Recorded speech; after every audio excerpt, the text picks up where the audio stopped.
Now for a closer look, U.S. Senator from the state of Washington, Maria Cantwell, also ranking member on the Senate Committee on Commerce, Science, and Transportation. Senator, thanks so much for taking the time. Thank you, Jim. There is an alternative, by the way. That is for the FAA to do its job. And we need this agency to be aggressive about safety, the data and information, and the warning signs that were here that the NTSB has uncovered.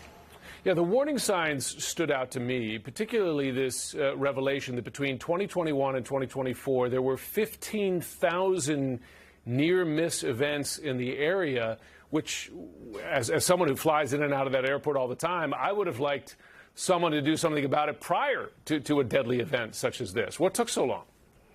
Well, my guess is we're going to find out even tomorrow more evidence that this flight path of allowing military helicopters to be so close proximity to commercial flights was a bad idea in general. But we have to ask very tough questions of the FAA. How is it with those warning signs and with this information and even air traffic controllers suggesting that this flight path should be changed? No one changed it. Is there any worry about a broader problem? Because just in the last several weeks, we've reported on this broadcast about, well, there was that encounter with a B-52 bomber at another airport, or a close encounter between a commercial aircraft that had to reverse, fighter jets and other places. I mean, do you have any concern that there's a broader issue with the interaction of military aircraft and civilian aircraft? Well, absolutely. We want the FAA, we want the Secretary of Transportation to investigate in high-volume cities where there is transportation interface between the military and commercial flights, that we have acceptable routing.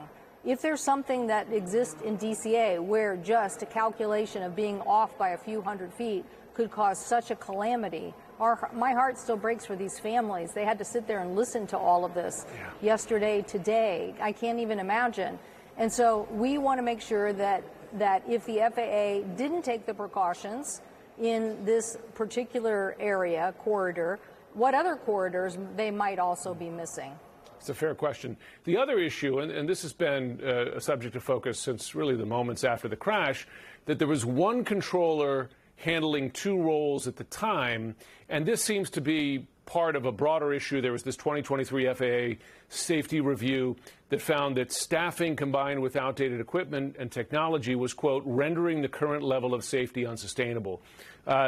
Folks have been talking about solving the staffing problem for a long time. Is that problem getting solved?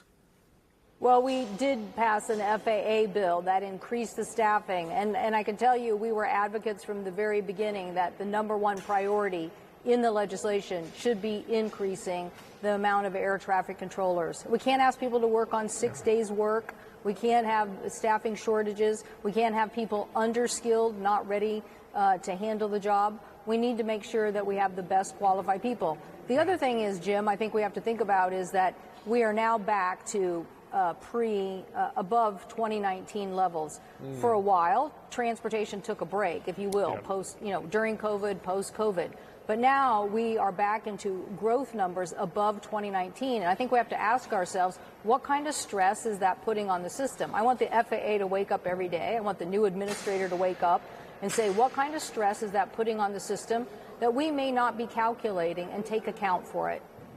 You may remember this, but in the immediate wake of this crash in January, President Trump and other officials implied that DEI might have been to blame. And just to remind folks, I'm going to play some of those comments now and get your thoughts on the other side. So if you look back to the Obama years, there were some DEI principles that were brought into air traffic control. They were new. We brought in more people into the academy, but less people passed through the academy and became trained. I'm trying to figure out how you can come to the conclusion right now that diversity had something to do with this crash. Because I have common sense, okay? And unfortunately, a lot of people don't. Has any part of this investigation by anyone turned up any evidence that DEI played any role in this air tragedy? No. No, and I think, shortly after those original comments that the president made, He did walk those back after we provided lots of data and evidence that showed that it didn't. Now, his administration did give an exemption for the Army to fly that helicopter without the proper out signaling that might have been being able to be picked up by somebody in the region. And we have questions of why did the FAA give an exemption? I had a whistleblower deliver a letter to my office basically saying the military never planned on turning this digital sound signal out. They never planned on it, even though when they asked for the FAA to give them the exemption, they said, oh, well, we'll only very rarely do that. So, look, it all boils down to we need a more aggressive FAA. That's their job, to protect the flying public, to make these decisions. And if air traffic controllers are telling them, look, this is too much, then they need to listen. Senator Maria Cantwell, we appreciate the work you're doing on this, and thanks so much for joining the show. Thank you.